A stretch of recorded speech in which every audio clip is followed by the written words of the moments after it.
ગાંધીનગરના કમલમ ખાતે ભાજપ દ્વારા 80માં સ્વતંત્રતા પર્વની ઉજવણી કરવામાં આવી હતી। પ્રદેશ અધ્યક્ષ જગદીશ વિશ્વકર્માની અધ્યક્ષતામાં ભાજપ કાર્યાલય કમલમ ખાતે ધ્વજવંદન કાર્યક્રમ યોજાયો હતો। રાષ્ટ્રધ્વજને સલામી આપી રાષ્ટ્રગાન કરવામાં આવ્યું હતું। આ પ્રસંગે ભાજપના આગેવાનો અને કાર્યકરો મોટી સંખ્યામાં ઉપસ્થિત રહ્યા હતા।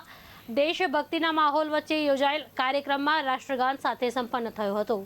આઝાદીના પાવન પર્વની સાથે સાથે આપણા પારસી ભાઈઓ બહેનોનું નવું વર્ષ નવરોજ પણ છે, તેની પણ ખૂબ ખૂબ શુભકામના। મહાત્મા ગાંધી,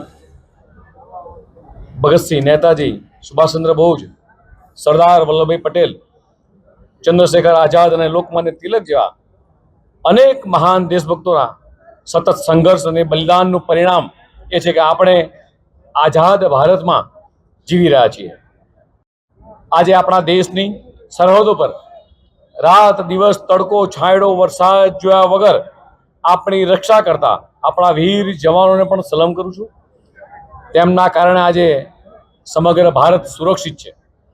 આટલા વર્ષોમાં ભારત દેશે અનેક ચડાવ ઉતાર જોયા છે, ત્યારે ભૂતકાળમાં આપણે વિકાસની કથળેલી પરિસ્થિતિમાંથી પણ એક વખત પસાર થયા।